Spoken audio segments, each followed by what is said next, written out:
All right. Hello, you beautiful people. Here we are on Wednesday once again. So it is absolutely beautiful out here in Peru, and I'm happy to be doing another live. I'm actually doing it on two different platforms, right? Or I guess both YouTube, but I got two going.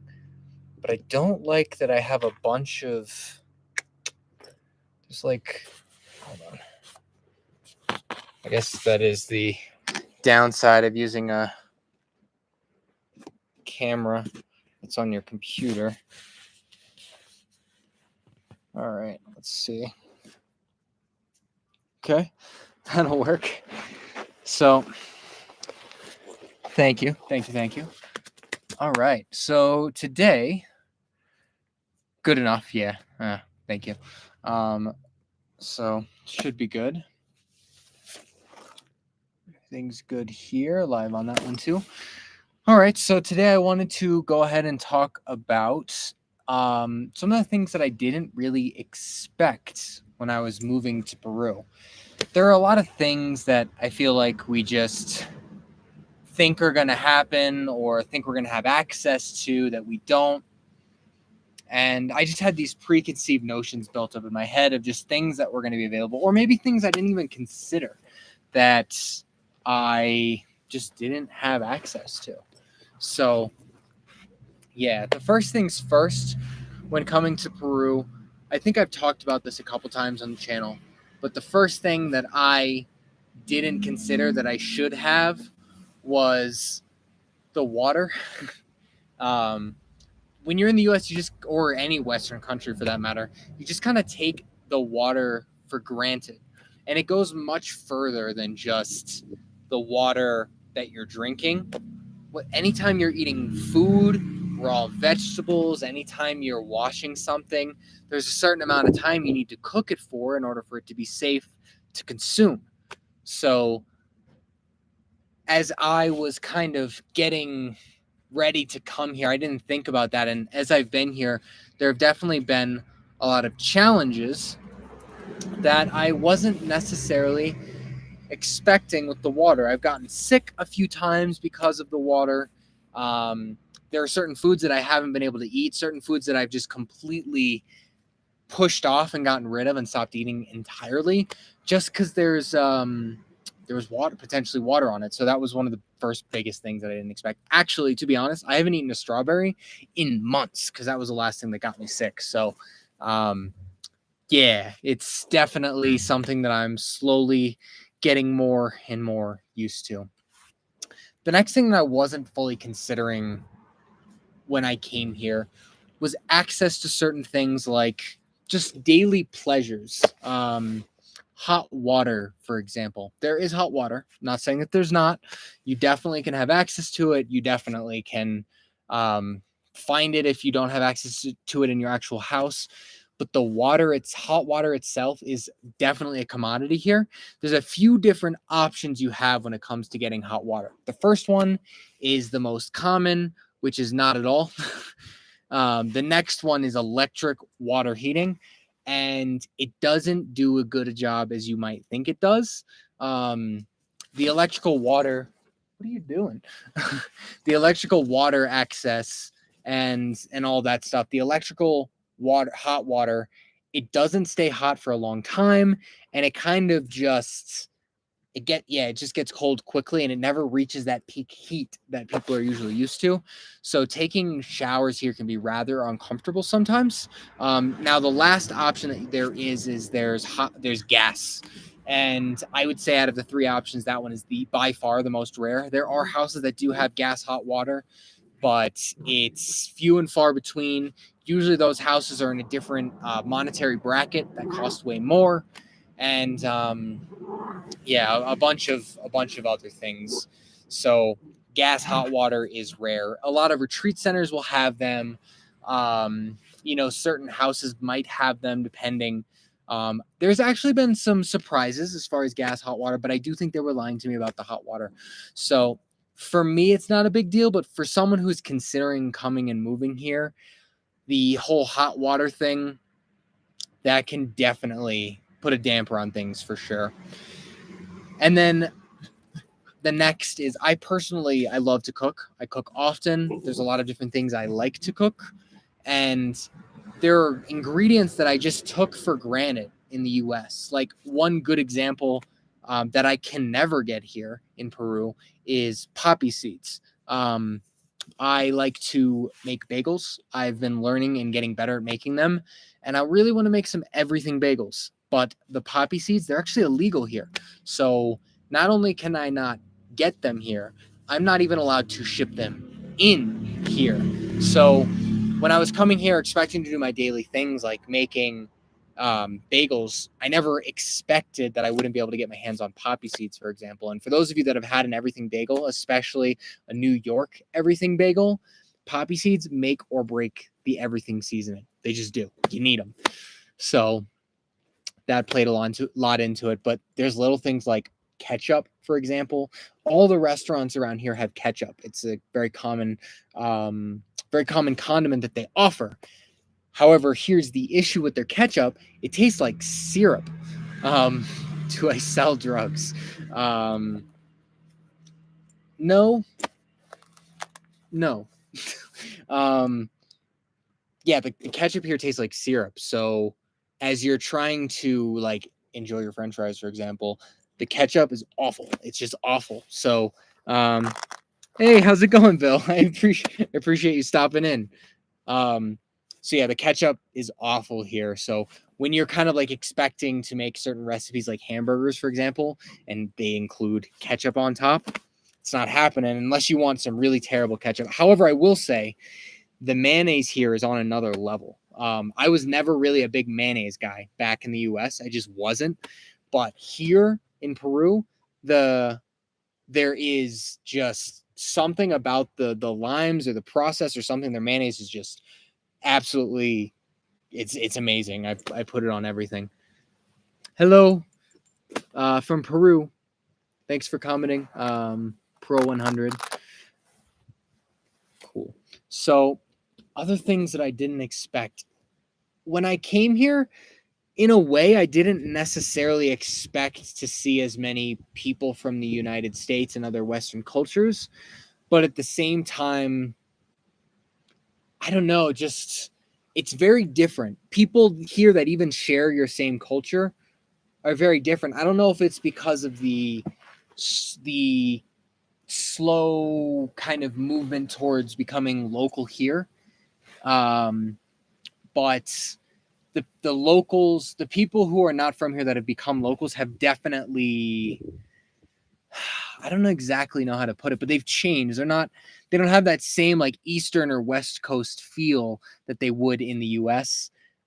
Just parts of them have kind of become different. And a good example of that is Dan and I, my partner and I, how are you and your partner liking the new house? Honestly, we love this new house. It's very comfortable. We have access to pretty good amenities. It came furnished, so we don't have to lug our furniture around. Yeah, overall, it's just we love this new house. It's super comfortable, and it's really close to lots of places that we like to go. So it takes a little bit of travel to get around, but yeah, we love this new house. And yes, Anthony, I am in Peru right now, coming live from Peru. So yeah, there are a lot of things with this particular house that we found that just aren't the case with a lot of others. Like our last house, that had like this electric water heater attached to the actual shower head itself, which had positives and negatives. But for the most part, it created some really cool. Yeah.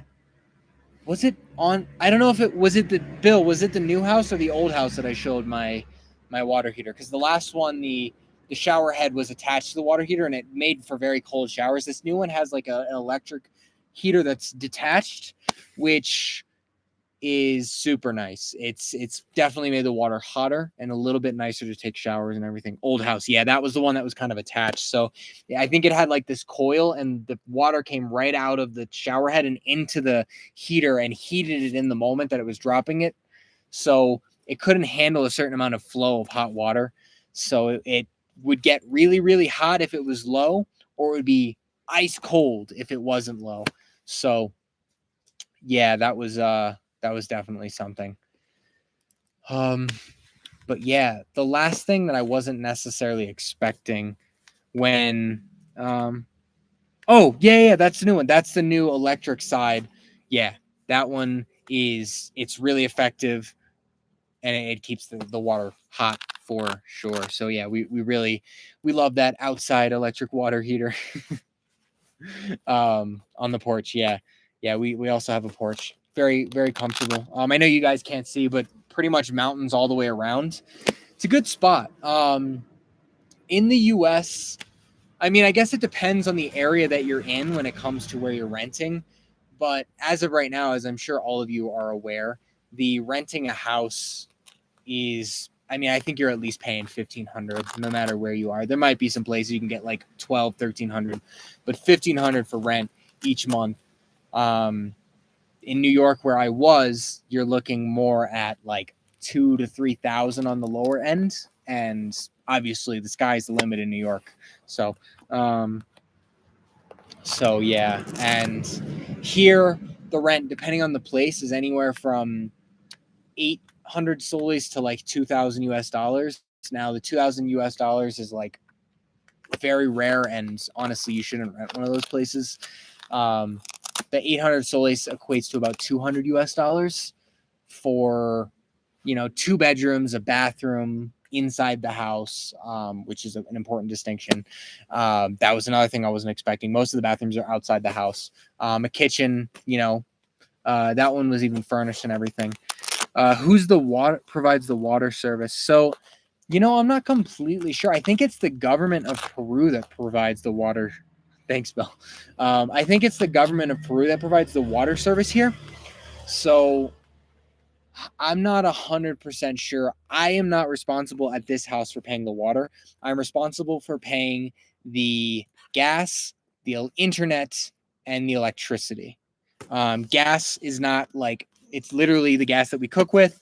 The electricity is what you would expect. And then, forget the last one, gas, electricity. Oh, and internet. Yeah. Also what you'd expect. So, yeah, it's pretty easy. I mean, I think water each month, depending on your usage, costs between 3 and 10 soles, which is around $2 to $5 or so. What's the temp where I'm at now? Right now, I think it's in the 60, like the high 60s. So 65 to 70 about. So just comfortable enough to be wearing this jacket. It depends on the time of day, though. Here in the Sacred Valley, the heat of the day, or the temperature of the day, changes drastically. So you'll see people in the middle of the day when it's like 80 and it feels like you're like sweating through your clothes, wearing heavy jackets, because at the beginning and the end of the day, it's very cold. It's not like, I mean, if you're in New York, you're like high 60s isn't bad. For some reason, the high 60s really holds here, and it just drops, and it kind of sets in. So the cold really, really sets in. So this is about as cold as it gets. Usually 60, low 60s, I think, is as cold as it gets, but you can feel it. You can feel it when it's in that temperature. I think mostly because nowhere offers like central heating. So the house is either heated by a fire or a wood stove or not at all. So the cold really sticks because you don't have access to that heat. You can't go somewhere where you're gonna like warm up. Like, it's just cold. If it's 65 outside, it's 65 everywhere. So that's definitely something that plays into it. But like I said, the heat of the day can get very hot as well. So pretty typically the practice is open all the doors in the morning, Once the sun starts coming in, let the heat in and close all the doors at night so it locks the heat in for as long as possible. We're lucky enough to have a wood stove, so we throw a couple logs in, heat the house up, and it gets real nice. So it's a pretty good system we got going here. But for those of you that have any questions about what I didn't expect in Peru, or about being a Peruvian expat, I guess I'm not a Peruvian expat. I am a United States expat in Peru. You have to dress in layers. We have to do that in Tennessee. Yeah, definitely layers are your friend here. But for some reason, I don't know why the locals specifically do it, but they never take their layers off. You will see them wear their winter jacket all day long. It could be like 85, winter jacket. Hey, how's it going, Tyler? Thanks for joining. Yeah, it could be 80 degrees out. They're still in their winter jacket all day long. They never take it off. It's rather confusing to me, to be completely honest. But they've been here longer than I have, so there must be a secret to their madness. Okay, he's got the zoomies. Okay. Yeah, my dog is right off screen. Good. How's your day going, Tyler? Yeah, how's your day going? How's everybody's day going? So another thing that I didn't expect is access to clean meat. Here in the markets, they butcher all their meat in place. So they'll get the chickens in the morning, they'll bring them to the market, they'll kill them the day of, and then there's just raw chicken laying out all day until they bring them back. And I've read online that like freshly killed chicken stays better longer, which definitely is a positive, but it's just kind of sitting out on top of multiple different types of meat, and it's just uncomfortable to kind of look at and buy. But there's really little to no packaged meat here, so nothing that's been like what is it called, pasteurized? I think. Do they pasteurize meat? I think they do. But nothing that's been like steamed and sealed and locked in. It's like there's like fresh cut alpaca heads just sitting out that people will buy, toss in a soup, and make a soup with it. So it can get a little awkward buying your meat. I didn't expect that. I just kind of expected, like always, going to the store, buying some chicken thighs or whatever, and making what I was going to make with them. It's not the case. If I'm going to get chicken, I go to the market. They butcher the legs and head off. They take the little pieces. They separate it if I ask them to. Otherwise, they just give me the whole pechuga. And yeah, I make what I'm going to make with it. Glad your day's going well, not tired.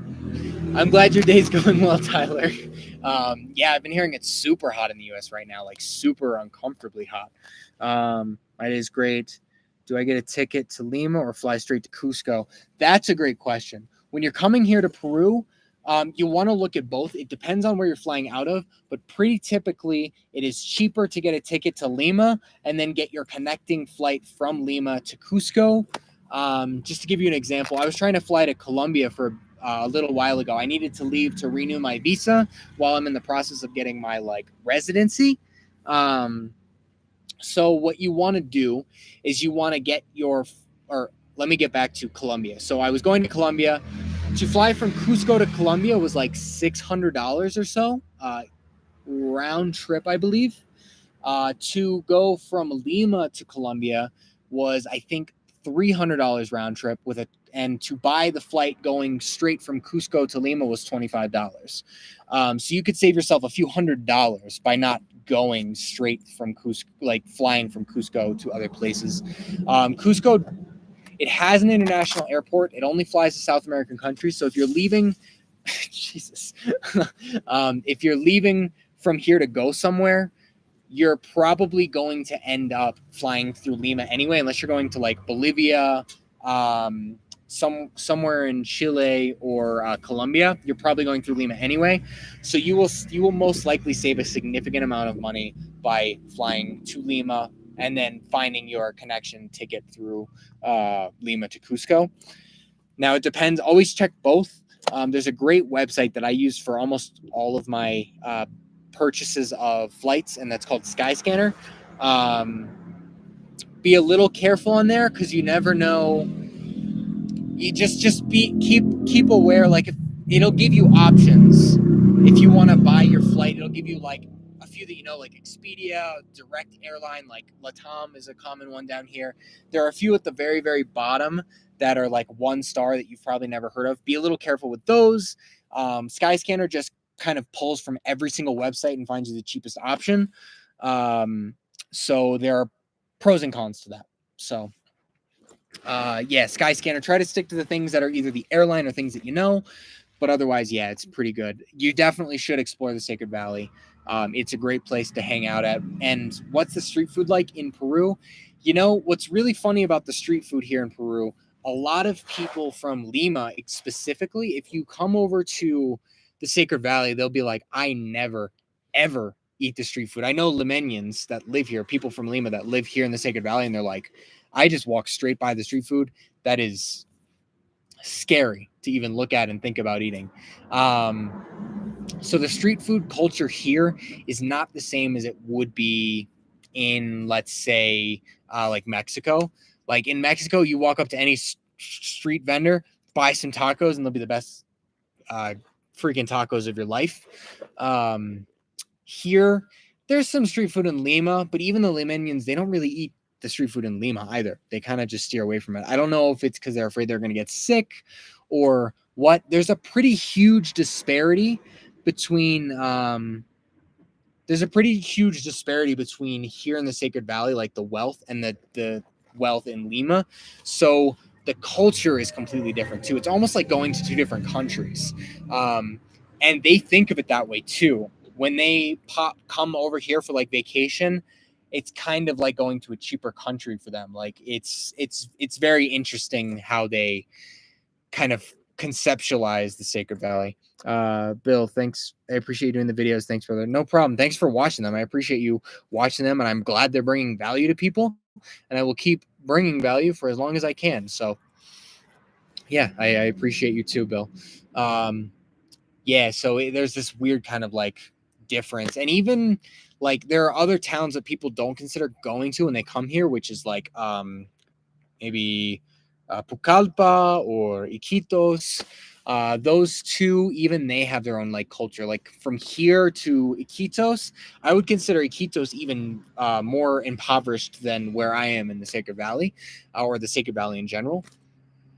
But there's still like a different culture. Like they eat a lot more bugs. They eat a lot more like their natural dishes are different. The way they go about things is different. So it's a huge change even going from like here to there, even though they're a lot closer on their level of like fiscal their finances, their available money that they have to them. They're the same for the most part. It's very different. So you're going to find that with anywhere you go in Peru, but I guess it's the same in the US and in the UK and everywhere else. Like if you go from Florida to like New York City, it's going to be like you're in a completely different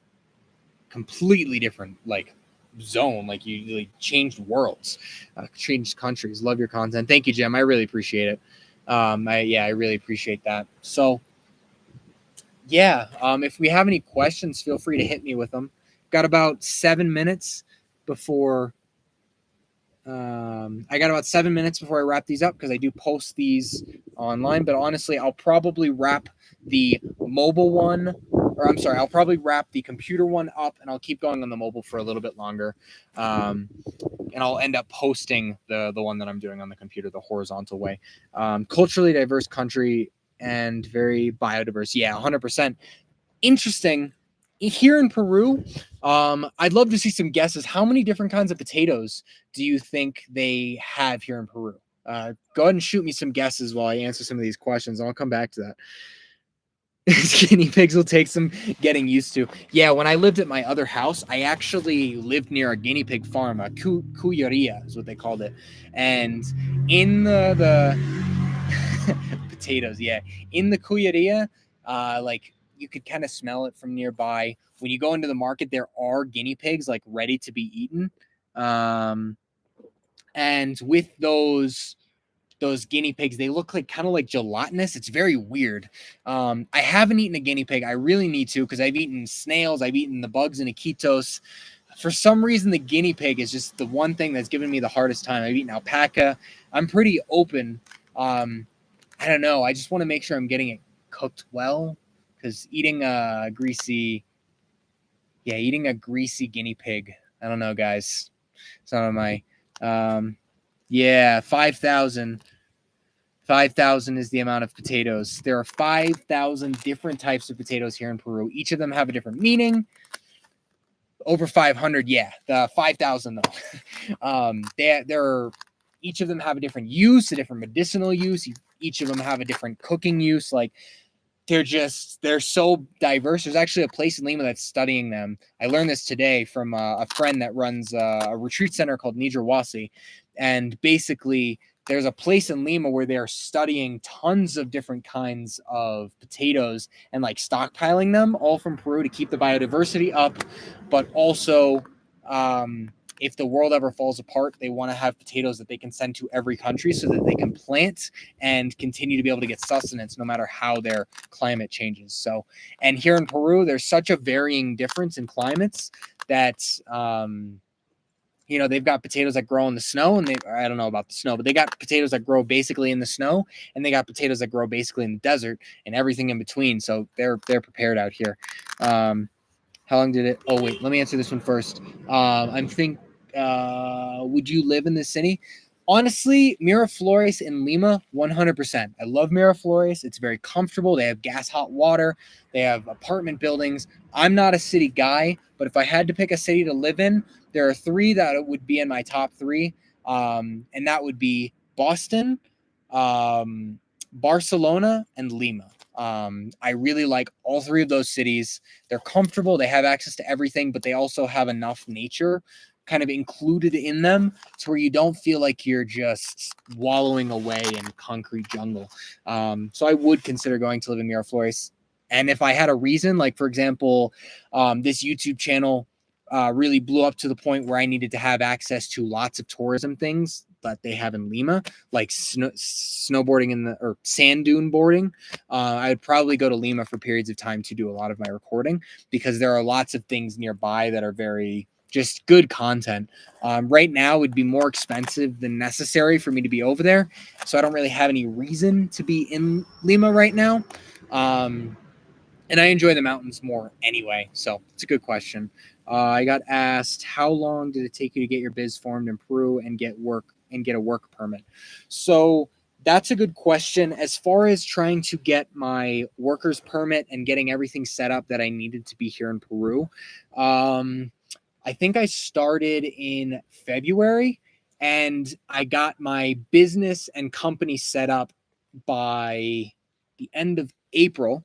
And now that in May, I think, beginning to middle of May, we started filing for it's not called a permit. What do they call it? Workers' residence, temporary residence for work.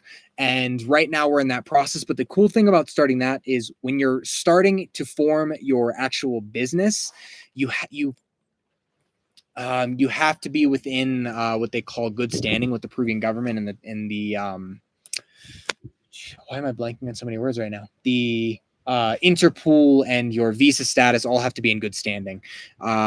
So when it comes to all of that, you have to be in good standing for that. When you get to the part where you are applying for your residency to have a worker's visa, that you can be in limbo. So once you get that process started, until they give you a definite answer on it, you don't have to be in good standing. That basically is like a transitional visa, I guess. It's not an official visa, but in all intents and purposes, you're legal as long as they're processing your visa. If they for some reason reject it, then they give you like I'm pretty sure a grace period of like a certain amount of days to get out. So yeah, the next question, ayahuasca retreats, do you do them? Great question, Bill. I do run ayahuasca retreats here. We typically fly someone in from Pucallpa to come and serve, which would be a Shipibo server. We find that there are many different types of traditions that serve ayahuasca, and we find that the Shipibo have kind of this first of all, I've been around Shipibo for a very long time. I really like the way that they serve, but also they kind of have this general standard of the way that they do serve, where other cultures are very, very different. So as much as I love the difference in culture, when you're bringing people to sit on retreats to drink ayahuasca, you want them to know what to expect. So we typically go with Shipibos, and they make great ceremonies. So if you are interested in ayahuasca retreats, go ahead and reach out to me on Instagram, and I can definitely give you some more information about that. But yes, I do run ayahuasca retreats here. They usually include ayahuasca, San Pedro, combo, cacao, and many other things that are around this kind of area. Laura, moving there soon. What are the must brings with me? Okay. So if I could go back in time and come here again and have my bag packed, Ziploc bags from Costco. Get your Ziploc bags. I don't care if you're a Ziploc bag person or not. Get them. They will be so useful here because they don't have things like that here. They have Ziplocs, but they're so much more expensive and they're not as quality. Get the really nice, there's a brand, but get the really nice Ziplocs, at least like 100 of them, put them in your suitcase. I'm telling you, they're game changers. Like, get those. Super helpful. Any kind of soaps you like, get those and bring them. For me, for example, Dr. Bronner's, love it. My partner also loves Dr. Bronner's. So we brought a bar of Dr. Bronner's soap, and we brought a bottle of Dr. Bronner's as well. If you're coming here and you like a certain type of soap and shampoo, bring it. Put it in your bag. Get rid of some clothes if you have to, I'm telling you, or even check another bag. That is a definite bring that as well. Certain articles of clothes, specifically jackets. These guys, unless you want to hang out at the thrift stores and just pray that someone's going to bring, I'm actually going to make a video about this. That's a great question. If you're just going to unless you want to sit around and pray for someone to bring a jacket that's going to be good, like a quality jacket, like US, Western made, even Chinese made that has quality, you're not really going to be able to get it here. They have good jackets. They have Patagonia, but like, there are just certain brands that you like or certain jackets that you just really like that are comfortable for you. Bring those as well. It's worthwhile getting rid of stuff to bring a jacket that you're really going to like, because the temperature swings are so huge here. You need a jacket that's going to be comfortable so that you have something that you always are going to want to wear. Layers are obviously going to be important. If I could bring anything else, there are certain baking supplies that I would bring, but I don't think that really applies. One thing that I wish I had is powdered vinegar. I really like salt and vinegar chips. So I know that's a controversial take. Some people really don't like them. That's fine. I do. I wish I would have some salt or powdered vinegar so I could make some salt and vinegar chips here, because I can't tell you guys how much I miss those guys. And yeah, I'd really like to make some. So I would slap that in my bag. That's a personal preference. I don't know. Other must brings. I'm going to have to think on that because there are definitely things that I wish I brought that I didn't. So I'm going to keep thinking on that. Let me answer some of these questions down here. I've got kind of two lives going at the same time. Ayahuasca retreats. I answered that one. And which town would you live in the Sacred Valley if you could choose anywhere, and why? That's a really good question. So there's two answers to this. There's the me personal answer, and then there is the like general answer. The general answer is, if you want to find a place to live in the Sacred Valley, maybe we will meet Laura. If you want to find a place to live in the Sacred Valley, there are two main hubs that are the best places to live. One's a bit more local, one's a bit more like touristy. Pisac seems to be the place that most people land. So if you want to find a place to live that like you're going to feel the most at home, you're going to have the most access to outside goods, and you're just going to have a lot of things available to you, Pisac is going to be the place. You'll probably end up moving. There are a lot of outer cities around Pisac where you can get the things that you need and then go back home. The only issue with Pisac is you're probably going to end up with a car. So you're going to need a car to get around. There are collectivos, but after you go to a certain amount outside of Pisac, the collectivos become a little less efficable, and you're going to want like your own car to get in and out, or a motorcycle or something. It doesn't rain much here, so a motorcycle really does cut it. Especially some people do four-wheelers, and honestly, that's something I'm considering, to put the basket, have the four wheels. My partner can then drive the four-wheeler no problem and not have to worry about balancing or anything like that. To be much safer. That's kind of what I'm considering. There's not really like, there's no reason to go much more than like 20-30 miles per hour. That's like the max in the Pisac area. If you're going all the way to Urubamba, it's a bit longer. So Urubamba is the second one. That's the biggest city. I put that in quotation marks. That's the biggest city here in the Sacred Valley. You're going to find a much more local style of life there, and you're going to find a lot of very few foreigners that do like the local style of life that live over there. So Urubamba is great if you want all of that. There are other cities which are really nice, like Ollantaytambo and all that stuff, that could also be good, but it depends on you.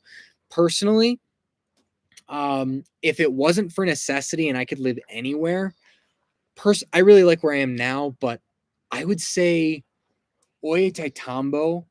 Just, it's local enough, it's got enough tourism, but it's got this river running through the middle. It's really nice to listen to when you're sleeping. As far as I know, it's super quiet every time I've been there. I've always found Ollantaytambo to be a really hospitable place, really comfortable, access to most things. Urubamba is not that far away to get all of your main shopping, because that's where most of the people do that. But honestly, if you're considering moving here, come here with first before you move, or you can even do it while you're moving. Go to each place, stay in a hotel, look around at the nearby houses, go on house hunts, and just experience it, because you're going to get somewhere and you're going to be like, wow, this is it. And it might not be any of the three places that I named. Those are like the big three. There's outside cities and outside like provinces. And then there's the obvious Cusco. As long as you can adjust the altitude, literally everything you'll find down here is in Cusco. So people will honestly stay in Cusco or go up to Cusco to get everything they need, like dog food, for example. Where I am now, because they bring it down from Cusco, it ends up being like, I want to say like 1.5 to 2 times the price. Don't fact check me on that, because I don't know exactly, but it ends up being, it ends up being a bit cheaper to get it in Cusco. Let me know what you need. I'll bring it when I come in this summer. All right. Some Lay's salt and vinegar chips. That's about it. No, I will let you know. I will talk. But actually, my partner is going back to the U.S. and they will probably come back with things as well. But if there's anything I forget, I will let you know. Oh, another thing that you should bring. Thank you for reminding me about this question that Laura asked. Any vitamins that you like to take on a regular basis, get them in the US and bring them. And honestly, you could probably bring extra vitamins and sell them here, because certain things like there are certain ones, I'll potentially put it in the description when I post this video, but there are certain things that you just can't get here that if you brought it, you could sell it to Westerners who came for like a profit. So you could, if you like think business that way, or if you just wanted to be nice and bring things and sell them for what you got it, you'd probably really help things out. There's actually a whole Facebook page, Sacred Valley Housing, I think it's called. People will post in there like, anyone coming from the US or Western country, please bring this.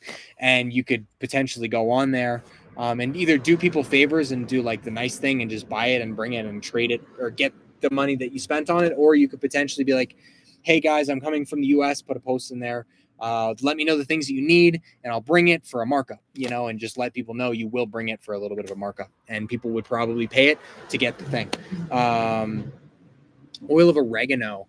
Yes, they have it super expensive here. Same with tea tree oil. They have it super expensive here. It's way cheaper in the US to get, which sounds counterintuitive, but it really is. It's like, for tea tree oil, for like this much, I want to say like 10 milliliters is something in the neighborhood of like $10, $20.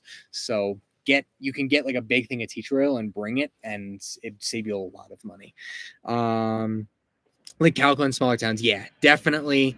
Calca and smaller towns, yeah, they're super comfortable. Calca's getting more expensive. It's a middle ground, and a lot of people really like Calca, but it's kind of far away from everything enough to where you can get there, but it's a little too far where it's uncomfortable to go.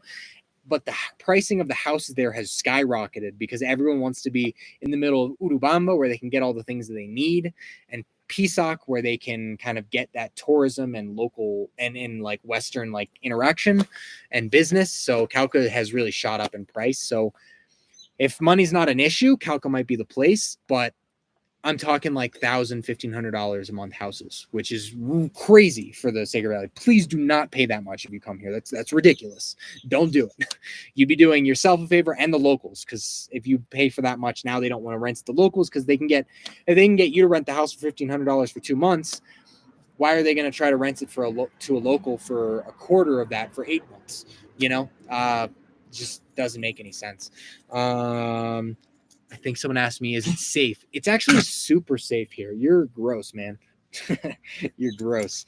I think it's super safe here to the point where locals, travelers, and everyone talks about it. People will leave their cars on the side of the road with the keys in them. People will leave their motorcycles on the side of the road. You can walk around pretty safely. Now, there are areas in Cusco, for example, that you might not want to walk around at night because it can get a little dodgy. But for the most part, specifically in the Sacred Valley, super safe. The only thing you really have to worry about is the dogs at night. There's a lot of stray dogs in Urubamba, and sometimes they will come at you. It's very easy. You just pretend to pick up a rock and they take off. But, it definitely can get a little... Yeah, it definitely can get a little dicey with the dogs. But other than that, like physical safety from humans, nothing happens. I actually left my house in Urubamba one day, and I forgot. I thought I locked the door, but I didn't. So the front door was wide open, and my computer was sitting like basically in the doorway, and it was there when I came back, and the door was still wide open. So, and I know it was a heavy trafficked place. I'm not saying do that, and I've been very, very careful to make sure things have been locked since. I thought I heard the lock, I just didn't double check. I double check now. But yeah, I made that mistake, and my stuff was still there. Someone could have easily came in, stole everything that I had, and I would have never known.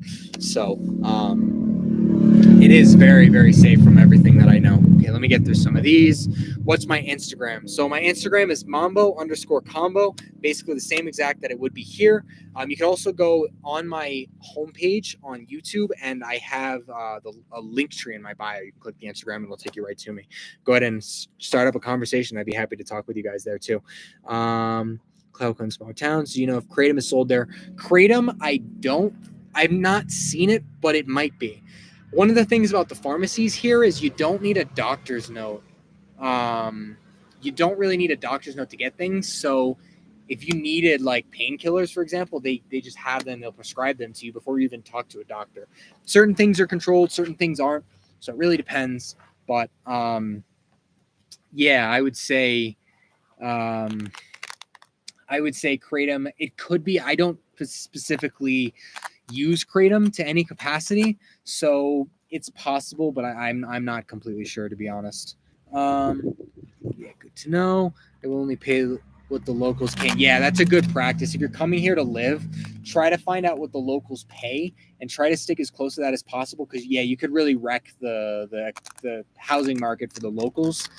It's not a big deal for us, and there's some people that say if you don't want to wreck the housing market, don't come here at all.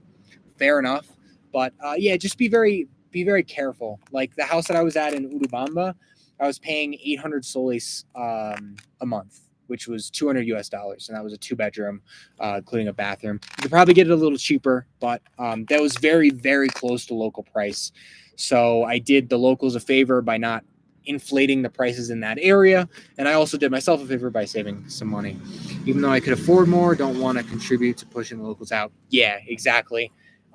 Just because a lot of us come to these countries and they're like, we have the money, so I can spend a little bit more. I'm helping these people out.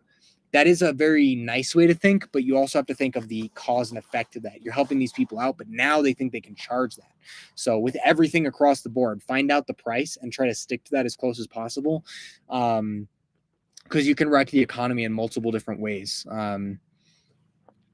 Just to give you an example, if every time I went into the market and I was willing to pay $100 per banana, all the market people would be holding on to their bananas until I came through to sell them for $100 each, and then they would go and sell the rest of them.